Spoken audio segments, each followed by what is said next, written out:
الدین الخالص. معاشرے میں ہر شخص رمضان کے ماہ مبارک کے استقبال میں کسی نہ کسی طریقے سے تیاری میں لگ جاتا ہے. معاشرے کے اندر اکثریت ان لوگوں کی ہوتی ہے جو رمضان کے بعد آنے والی عید کے لیے ماہ شعبان میں لگ جاتے ہیں. ان کے لیے عید کی اتنی اہمیت ہے کہ وہ اس کے لیے پہلے سے تیاری ہی شروع کر دیتے ہیں. لیکن نبی کریم صلی اللہ علیہ وسلم کی سنتوں میں اور اسلاف کی طرز زندگی میں اس مہینے یعنی شعبان کے مہینے کے تعلق سے جو باتیں ملتی ہیں ان باتوں پر ہمیں دھیان دینا چاہیے اور ان کی زندگی سے ہمیں سیکھنا چاہیے. صحابہ کی زندگی میں نبی کریم صلی اللہ علیہ وسلم کی زندگی کا جو اسوا ہے اور اسلاف کی زندگی میں ہم دیکھیں گے کہ رمضان کے اندر جو کام مسلمان لوگ پوری دنیا کے اندر کرتے ہیں یعنی روزہ رکھنا، قرآن کریم کی تلاوت کثرت سے کرنا، صدقہ و خیرات کو اور زکوٰۃ کو نکالنا، اسی طرح سے نوافل کا اور تہجد کا اور تراویح کا اہتمام کرنا،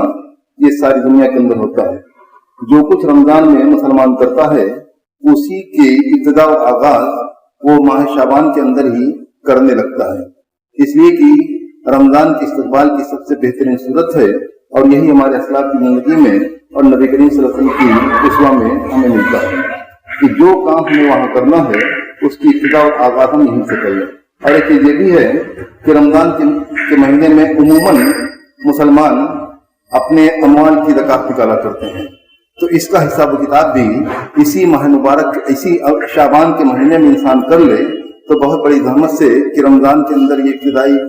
دنوں کے اندر اسے کرنا نہ پڑے اور وہ پوری طرح سے تیار ہو کہ پہلا رمضان اگر آتا ہے تو اس وقت اسے معلوم ہو کہ ہمارے پاس کتنی پونجی ہے اور ہمارے نصاب کے حساب سے کتنی زکوٰۃ اس کے اندر بنتی ہے. انسان اگر یہ کام کر لے تو یہ رمضان کی تیاری کا ایک بہت ہی بہتر طریقہ ہوگا. اور ساتھ ہی ہم یہ بھی دیکھیں کہ نبی کریم صلی اللہ علیہ وسلم کی زندگی میں آپ کے اسوے کے اندر جو باتیں ہمیں ملتی ہیں تو اس سے ہم کون کون سی باتیں اور سیکھ سکتے ہیں. اور یہ بھی کہ نبی کریم صلی اللہ علیہ وسلم سے وارد حدیثوں کے اندر بعض احکامات جو ملتے ہیں اس شعبان کے مہینے سے متعلق اس کو بھی ہم کسی حد تک جان جائیں تاکہ ہم پوری روشنی میں ہوں. جو کچھ کریں وہ پوری روشنی کے ساتھ کریں اور ان کاموں سے اپنے آپ کو دور رکھیں جو مسلمانوں کے معاشرے کے اندر رائج تو ہیں لیکن ان کا نبی کریم صلی اللہ علیہ وسلم کی حدیثوں سے کوئی ثبوت نہیں ملتا ہے، موقف ثبوت نہیں مل پاتا، اس لیے وہ بدعتوں کے دائرے میں آتی ہیں اور حرام کام کے دائرے میں آتی ہیں. مثال کے طور پر اگر انسان کوئی مسلمان نصف شعبان کے دن کے اندر خاص کر یعنی وہ روزہ نہیں رکھتا ہے، عام طور سے سال بھر میں نفل روزہ نہیں رکھتا، اس کی عادت نہیں ہے کہ وہ روزہ رکھے، لیکن جب شعبان کا مہینہ آتا ہے اور اس کی جو 14 تاریخ ہوتی ہے تو اس دن وہ نصف شعبان کا روزہ رکھتا ہے اور پھر اسی رات کو وہ تہجد کی نمازیں پڑھتا ہے. تو اس طرح سے اگر کوئی خاص کر ایسا کرتا ہے تو اس خصوصیت کا کوئی ثبوت نہیں ہے. ایک شخص ہے جو ہر مہینے کے اندر روزہ رکھتا ہے، یہ مہینہ آیا جس دن وہ روزہ رکھتا ہے، جیسے جمعرات کو یا سوموار کو اگر اس کی عادت ہے روزہ رکھنے کی یا ایام بیس کے روزہ رکھنے کی اس کی عادت ہے یا نوافل وہ کبھی بھی اس کا جی چاہا رکھ لیا تو ایسا شخص اگر اس دن رکھ لے یوں ہی کہ ہم ایسا رکھتے آئے ہیں تو رکھ لیا تو اس میں کوئی مذائقہ نہیں. لیکن پورے سال اگر کوئی نہیں رکھتا ہے اس دن کی تخصیص کی کوئی صورت اگر وہ کرتا ہے کہ اس دن ہم خاص کر رہیں گے، روزہ بھی رکھیں گے اور رات میں تہجد پڑھیں گے، جس کو ذکر و اذکار بھی کریں گے، لیکن وہ عام مہینوں کے اندر اس نے ایسا نہیں کیا ہے تو یہ تخصیص کے لیے کوئی ثبوت نہیں ملتا ہے. تو ایسا انسانوں کو نہیں کرنا چاہیے. نبی کریم صلی اللہ علیہ وسلم کی حدیث جو میں نے بھی آپ کے سامنے پڑھی ہے اس میں حضرت اسامہ بن زید رضی اللہ عنہ کہتے ہیں کہ میں نے اللہ کے رسول صلی اللہ علیہ وسلم سے پوچھا کہ اللہ کے رسول آپ کو کسی مہینے میں اتنا روزہ رکھتے ہوئے نہیں دیکھا جتنا کہ آپ شعبان کے مہینے میں رکھتے ہیں. تو آپ نے فرمایا ذاک شہر تغفل الناس فیہ بین رجب و رمضان، یہ وہ مہینہ ہے جو رجب اور رمضان کے بیچ میں پڑتا ہے. یعنی رجب کا مہینہ جو حرمت والے مہینوں میں سے ایک ہے، ہر مسلمان جانتا ہے کہ حرمت والا مقدس مہینہ ہے. اسی طرح رمضان کی اہمیت کو ہر شخص جانتا ہے، کوئی نہیں ایسا ہوگا جو اس کی اہمیت کو نہ سمجھتا ہو، جو اس کی قدر منزلت کو نہ جانتا ہو. ہر شخص جانتا ہے کہ رجب یہ محرم ہے، حرمت والا مہینہ ہے اور رمضان کی قدر قیمت ہر بچہ جانتا ہے. تو اس دو مہینوں کے درمیان ایک مہینہ پڑتا ہے شعبان کا مہینہ. اس سے عام طور سے لوگ غافل ہو جاتے ہیں تو اس لیے آپ نے فرمایا کہ یہ وہ مہینہ ہے جو رجب اور رمضان کے بیچ میں پڑتا ہے، اور اس سے لوگ اس کی اہمیت اس سے لوگ غافل ہو جاتے ہیں۔ ایک چیز یہ بھی ہے، سنتوں سے اور اسلاف کے طریقے سے یہ بات بھی معلوم ہوتی ہے کہ عبادت کے لیے یا نیکی کے کام کرنے کے لیے وہ وقت یا وہ جگہ جہاں عام طور سے لوگ غافل رہتے ہوں اس کی بڑی اہمیت ہوتی ہے۔ تو اس مہینے کے اندر عموماً غفلت پائی جاتی ہے، تو اس لیے نبی کریم صلی اللہ علیہ وسلم نے فرمایا کہ دیکھو میں اس میں روزہ رکھتا ہوں اہمیت کا احساس دلانے کے لیے، اپنی امت کو اس اہمیت کا احساس دلانے کے لیے کہ اس کی قدر و قیمت کو پہچانو، یہ رجب کے مہینے اور رمضان کے بیچ میں پڑتا ہے، تو اس سے غافل نہ ہو جاؤ۔ تو نبی کریم صلی اللہ علیہ وسلم کا یہ اسوہ ملتا ہے ہم کو کہ آپ جو روزہ رکھتے تھے تو اس کی وجہ یہ بھی تھی کہ اس سے لوگ غافل ہو جاتے ہیں، اور اسی حدیث کے اندر نبی کریم صلی اللہ علیہ وسلم نے کثرت سے روزہ رکھنے کی ایک وجہ اور بھی فرمائی۔ آپ نے فرمایا وَهُوَ شَهْرٌ تُرْفَعُ فِيهِ الْأَعْمَالُ إِلَىٰ رَبِّ الْعَالَمِينَ، یہ وہ مہینہ ہے جس میں بندوں کے اعمال اللہ رب العالمین کے حضور پیش کیے جاتے ہیں۔ یہ اللہ رب العالمین کے سامنے بندوں کے عمل، یعنی مہینے بھر کا عمل انسان، یہ وہ مہینہ ہے جس میں پورے سال کا عمل انسان کا اللہ رب العالمین کی جناب میں پیش ہوتا ہے۔ وَأُحِبُّ أَن يُرْفَعَ عَمَلِي وَأَنَا صَائِمٌ، میری خواہش ہے، میں پسند کرتا ہوں کہ جب میرا عمل اللہ رب العالمین کے سامنے پیش ہو اس وقت میری حالت اس دنیا میں یہ ہو کہ میں روزہ سے رہوں۔ یعنی نبی کریم صلی اللہ علیہ وسلم کی ایک یہ بھی خواہش تھی کہ جب بھی عمل میرا پیش ہو، اسی لیے حدیث کے اندر یہ ملتا ہے یعنی ہفتے کے دن جس دن انسان کا عمل پیش ہوتا ہے وہ جمعرات کا دن ہوتا ہے، تو جمعرات کے دن میں نبی کریم صلی اللہ علیہ وسلم روزہ اسی لیے رکھتے تھے کہ اس دن اللہ رب العالمین کے حضور بندوں کا عمل پیش ہوتا ہے۔ اور اسی طرح ایک دن کا عمل جو پیش ہوتا ہے جو فرشتے لے کر چڑھتے ہیں وہ عصر کا وقت ہوتا ہے اور صرف فجر کا وقت ہوتا ہے۔ یہ دو وقت ان فرشتوں کی ڈیوٹی چینج ہوتی ہے اور وہ بندوں کے سارے اعمال کو لے کے جانتے ہیں۔ اللہ رب العالمین ان سے پوچھتا ہے کہ میرے بندوں کے پاس سے کس حال میں آؤ، جو نمازی ہوتے ہیں ان کے بارے میں کہتا ہے کہ اللہ میں ان کے پاس پہنچا تو وہ نماز پڑھ رہے تھے، اور جب میں ان کے پاس سے آیا تب بھی وہ نماز میں تھے۔ تو یہ کسی کے لیے نماز کی حالت میں ہونا، یعنی عصر کے وقت اور فجر کے وقت جب فرشتے نامہ اعمال لے کر اللہ رب العالمین کے پاس پہنچتے ہیں تو اس وقت یہ اس کی قدر و منزلت کو سمجھو کہ فرشتے وہاں جا کر ان بندوں کا ذکر کرتے ہیں جو نماز کی حالت میں تھے جب وہ پہنچے۔ اس وقت ڈیوٹی جو چینج ہوئی، جب وہ پہنچے نئے فرشتے جب آئے تو اس وقت وہ بندہ، وہ مومن بندہ نماز کی حالت میں تھا، اور جب وہ یہاں سے گئے ہیں اس دنیا سے اللہ رب العالمین کے پاس اس وقت بھی نماز کی حالت میں تھا۔ تو اس چیز کو ہم سمجھیں کہ نبی کریم صلی اللہ علیہ وسلم اس ماہ کے اندر یعنی شعبان کے اندر جو کثرت سے روزہ رکھتے تھے تو اس کی ایک وجہ یہ بھی تھی کہ اللہ رب العالمین کے ہاں بندوں کے اعمال پیش ہوتے ہیں، تو اس وقت میرا جب عمل پیش ہو تو میں روزے کی حالت میں رہوں۔ اور ایک وجہ محدثین اور علماء نے یہ بھی بیان کی ہے کہ نبی کریم صلی اللہ علیہ وسلم چونکہ کوئی جس چیز پہ آپ عمل کیا کرتے تھے، نوافل جس پر آپ عمل کیا کرتے تھے، وہ اگر چھوٹ جاتی تھی تو اس کی قضا کرتے تھے۔ تو ہو سکتا ہے کہ بعض مہینوں کے اندر ایام بیس کے روزے یا سوموار اور جمعرات کے روزے جو نبی کریم صلی اللہ علیہ وسلم رکھا کرتے تھے وہ اگر چھوٹ جاتا تھا تو اس کی قضا اس مہینے کے اندر کر لیا کرتے تھے۔ بعض علماء نے ایسی وضاحت کی ہے، تو اس چیز کو بھی ذہن کے اندر رکھیں۔ اچھا، ایک وضاحت یہاں اور بھی ضروری ہے کہ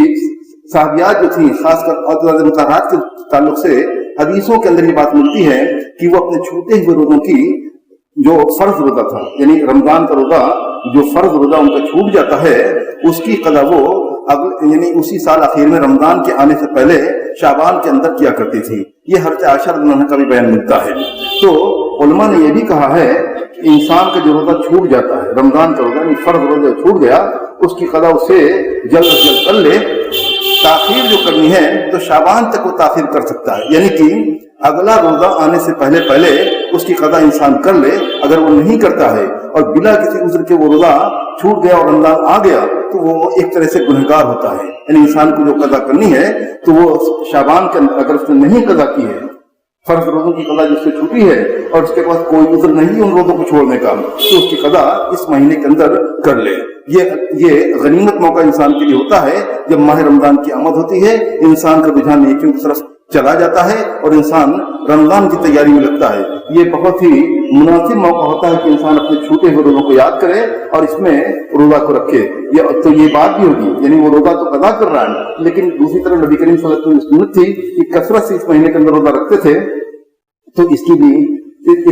کسی حد تک تلافی ہوگی، اس کا بھی اسے اجر ملے گا، اس لیے نبی کریم صلی اللہ علیہ وسلم کی وہ سنت پا رہا ہے۔ اور ایک دوسری بات کے اندر ملتا ہے کان احب الشہور الی رسول اللہ صلی اللہ علیہ وسلم یصومہ شعبان ثم یصلہ برمضان، نبی کریم صلی اللہ علیہ وسلم کو سب سے زیادہ جو مہینہ روزہ رکھنے کے تعلق سے پسند تھا، محبوب تھا، وہ یہی شعبان کا مہینہ تھا۔ اور حضرت عائشہ رضی اللہ عنہا کا بیان ملتا ہے، وہ کہتی ہیں کان رسول اللہ صلی اللہ علیہ وسلم یصوم حتی نقول لا یفطر ویفطر حتی نقول لا یفطر، وہ کہتی ہیں کہ نبی کریم صلی اللہ علیہ وسلم روزہ رکھتے تھے تو رکھتے چلے جاتے، لگتا تھا ہم لوگ کہتے کہ آپ افطار نہیں، یعنی بغیر روزے کے آپ نہیں رہنے، لگتا ہے کہ آپ روزہ ہی رکھیں گے، اور جب آپ روزہ چھوڑتے تو لگتا کہ آپ روزہ رکھیں گے نہیں، یعنی آپ کثرت سے روزہ رکھتے تھے اور اسی طرح سے روزہ نہیں بھی رکھتے تھے۔ یعنی مومن کی زندگی کے اندر اعتدال ہوتا ہے۔ کوئی شخص یہ نہ کہے جیسا کہ بعض صحابہ کے بارے میں ملتا ہے، ایک صحابی کے بارے میں کہ انہوں نے امہات المؤمنین کے پاس آ کے یہ بات کہی تھی کہ ہم لوگ روزہ رکھیں گے، ہم روزہ رکھیں گے اور کبھی افطار نہیں کریں گے، تو نبی کریم صلی اللہ علیہ وسلم نے ان پر نکیر کی کہ یہ چیز مناسب نہیں ہے، میں روزہ بھی رکھتا ہوں افطار بھی کرتا ہوں۔ تو مومن کی زندگی میں اعتدال ہوتا ہے، عبادت کے اندر اتنا نہیں کہ خود کو تھکا لے، خود کو پریشان کر ڈالے۔ اللہ رب العالمین کی عبادت وہ پسند وہ ہے جس کے اندر دوام ہو، جتنا انسان کر سکے اور برابر کر سکے۔ تو جتنے بھی مختصر سی عبادت انسان اختیار کرے یا زیادہ کرے، جو کرے اس کو مداومت کرتے، اور جتنا وہ طاقت اللہ رب العالمین نے سے دی ہے اس کے مطابق وہ اعمال کو کرتا رہے۔ اور ایک دوسری حدیث کے اندر ملتا ہے کہ ما علمتہ صام شہرا کلہ الی رمضان، نبی کریم صلی اللہ علیہ وسلم کے بارے میں وہ کہتے ہیں عائشہ رضی اللہ عنہا کہ نبی کریم صلی اللہ علیہ وسلم کے بارے میں نے یہی جانا کہ کسی ایک مہینے میں پورے مہینے کا روزہ رکھا ہو سوائے رمضان کے۔ اس مہینے کے تعلق سے ایک حدیث یہ بھی ملتی ہے کہ نصف شعبان ہو جائے، آدھا شعبان کا مہینہ گزر جائے تو اس کے بعد روزہ مت رکھو، یہ بھی صحیح حدیث ہے۔ لیکن نبی کریم صلی اللہ علیہ وسلم سے ملتا ہے کہ آپ اس لیے تک رکھتے تھے۔ تو اس میں محدثین نے ترتیب دی ہے کہ کوئی ایک شخص ایسا ہے جس کی عادت نہیں ہے روزہ رکھنے کی، جو سال بھر وہ روزہ نہیں رکھتا ہے، نوافل مسنون جو روزے ہیں وہ نہیں رکھتا ہے، لیکن شعبان کا مہینہ آئے تو وہ روزہ رکھتا چلا جائے، تو اس کی عادت چونکہ نہیں ہے تو رمضان آتے آتے وہ کمزور پڑ جائے گا، یہ اس کی عمل کی جو چاہت ہے وہ سست پڑ جائے گی۔ ایسا ہونا نہیں چاہیے، اس لیے نبی کریم صلی اللہ علیہ وسلم نے اس حدیث کے اندر منع کیا ہے۔ لیکن اگر کوئی شخص روزہ رکھنے کا عادی ہے، وہ مہینوں کے اندر روزہ رکھا کرتا ہے، ہفتوں کے اندر روزہ رکھنے کا وہ عادی ہے، اور اس کو کوئی قواعد قدر نہیں ہوتی ہے، اس کی عادت چونکہ ہے وہ رہے گا تو رہ سکتا ہے۔ اور ایک چیز یہ بھی ہے کہ رمضان کا استقبال بالکل اخیر میں 28 اور 29 تاریخ کو کوئی اگر روزہ رکھنا چاہے تو اس سے بھی منع کیا گیا ہے، اس سے بھی منع کیا گیا ہے کہ رمضان کے استقبال میں انسان روزہ نہ رکھے، وہاں دونوں کے درمیان تھوڑا سا گیپ چاہیے۔ ایک مہینہ بھی ختم ہوا ہے تو رمضان آنے کے پہلے آخری 2 دن حدیث کے اندر منع ہے کہ اس دن روزہ انسان نہ رکھے۔ لیکن اگر کوئی شخص ایسا ہے کہ وہ روزہ رکھتا ہے ہفتے میں، مثلاً جمعرات کے دن روزہ وہ رکھتا ہے، اور 29 تاریخ یا 28 تاریخ کے دن جمعرات کا دن ہے، تو اس کے رکھنے میں کوئی قباحت نہیں ہے، اس لیے کہ وہ ہر مہینے کے اندر اس طرح سے روزہ رکھتا ہے۔ یہ چند باتیں تھیں جس کا بیان میں نے جب بھی سمجھا اس ماہ کے تعلق سے، میں سمجھتا ہوں کہ یہ باتیں مفید ہیں، اور انسان ان باتوں کو ذہن کے اندر رکھے گا اور عمل کے دائرے میں لائے گا تو اس کے لیے یقیناً اس کے نام اعمال میں خوبیاں بڑھیں گی، برکتیں بڑھیں گی، اور اس کا اجر ثواب اللہ رب العالمین اسے دے گا۔ وآخر دعوانا الحمدللہ رب العالمین۔